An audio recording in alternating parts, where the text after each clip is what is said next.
Assalamualaikum warahmatullahi wabarakatuh. Hai semua, jumpa lagi hari ini dengan Bu Yunita. Hari ini kita akan belajar tentang fabel dan kata sapaan. Gimana? Sudah siap belajarnya? Siapkan dulu buku dan alat tulis kalian serta berdoa dulu ya nak. Baiklah, mari kita mulai membaca dan memahami isi teks dongeng. Masih ingatkah kalian apa itu dongeng? Ya, dongeng merupakan cerita yang tidak benar-benar terjadi. Karena ceritanya dibuat berdasarkan imajinasi seseorang, sehingga bisa juga disebut dengan karangan fiksi. Salah satu jenis dongeng adalah fabel. Fabel merupakan cerita yang menggambarkan watak dan budi manusia yang tokohnya diperankan oleh hewan. Informasi yang dapat kita temukan dalam fabel yaitu nama tokoh. Tokoh maksudnya di sini adalah pelaku dalam fabel ya.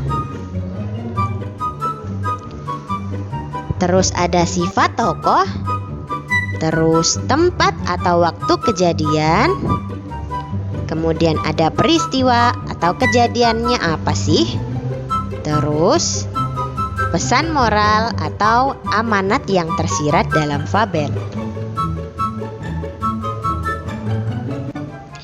Di dalam fabel kita juga bisa menemukan kata sapaan yang digunakan untuk menyapa seseorang yang diajak berbicara atau berkomunikasi. Bentuk kata sapaan antara lain sebagai berikut. Yang pertama, bentuknya bentuk nama diri, yaitu sapaan yang menyebut nama seseorang. Misalnya Ica, Tama, Dea, Aska, Eci, dan lain-lain. Dalam fabel biasanya nama hewannya atau belalang, semut, gajah. Bisa juga mumut, lala. Nah, bisa juga nama samaran dari nama hewannya. Yang kedua, istilah kekerabatan, yaitu sapaan untuk memanggil anggota keluarga atau orang tua. Misalnya bapak, ibu, kakak, adik, atau saudara, dan lain-lain. Selanjutnya, bentuk nama gelar atau profesi, yaitu sapaan dengan menyebut kedudukan atau pekerjaan seseorang. Misalnya tuan, nyonya, nona, kapten, dokter, dan sebagainya.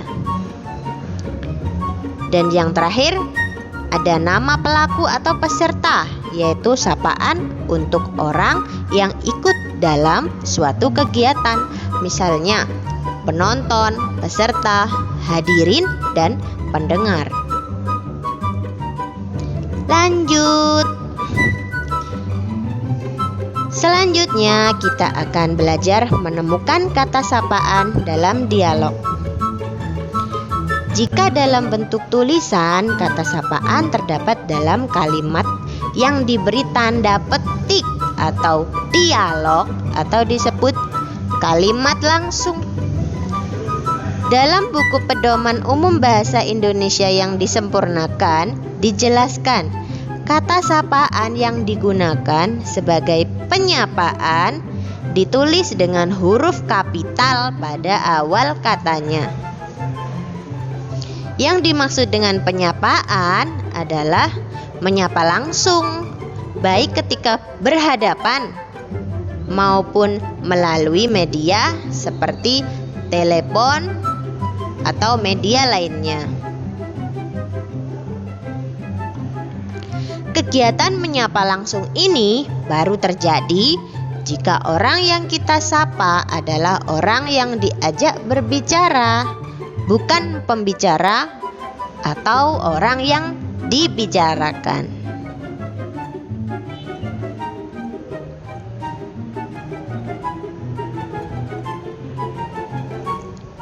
Sekarang, Bu Guru punya suatu contoh. Perhatikan penggalan dongeng berikut.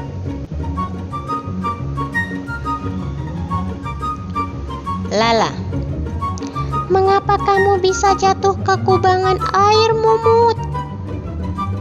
Mumut. Aku tadi dikejar oleh Kribo dan teman-temannya. Aku berlari kencang hingga masuk ke kubangan air ini. Lala. Kribo sungguh keterlaluan, Mumut. Kita harus membalasnya. Mumut. Jangan, Lala, biarkan saja. Suatu saat Kribo pasti akan sadar. Nah, sekarang kita cek pemahamanmu. Coba cari kata sapaan dalam dongeng tersebut.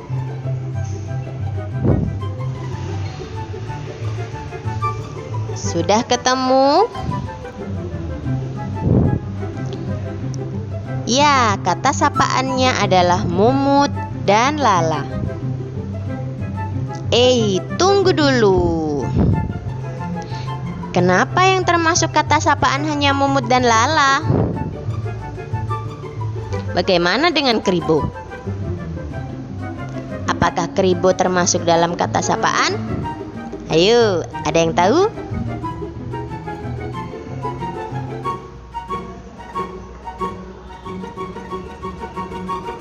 Apa? Waduh, tidak ada yang tahu. Nah, Kribo tidak termasuk dalam kata sapaan karena di sini Kribo adalah orang yang dibicarakan, bukan sedang berhadapan langsung atau tidak sedang diajak bicara langsung.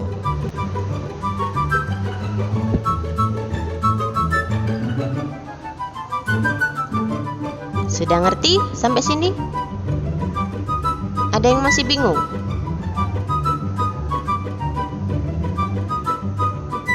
Semoga kalian tidak bingung ya. Kita lanjut. Sekarang coba temukan kalimat yang memuat kata sapaan. Yang mana ya? Ya, benar. Yang ini, dan ini.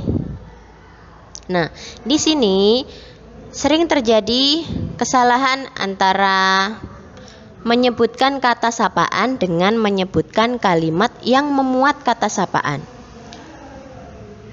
Kalau pertanyaannya atau kalau yang diinginkan hanya kata sapaannya, berarti ya cuman satu kata yang dimaksud.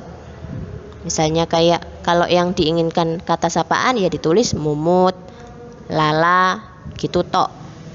Tapi kalau yang diinginkan dalam pertanyaan tersebut adalah kalimat yang memuat kata sapaan, kita tulis lengkap kalimatnya. Seperti mengapa kamu bisa jatuh ke kubangan air, Mumut? Nah, karena kalimat adalah rangkaian dari kata yang dapat berdiri sendiri dan menyatakan makna yang lengkap. Bukan hanya satu kata ya kalau kalimat. Diingat baik-baik ya. Lanjut. Yang terakhir kita akan belajar menulis kalimat yang mengandung kata sapaan. Tahukah kamu aturan penulisan kata sapaan? Aturan penulisan kata sapaan yaitu sebagai berikut. Huruf awal kata sapaan ditulis dengan huruf kapital. Contoh, silahkan masuk Bu. Perhatikan kata Bu.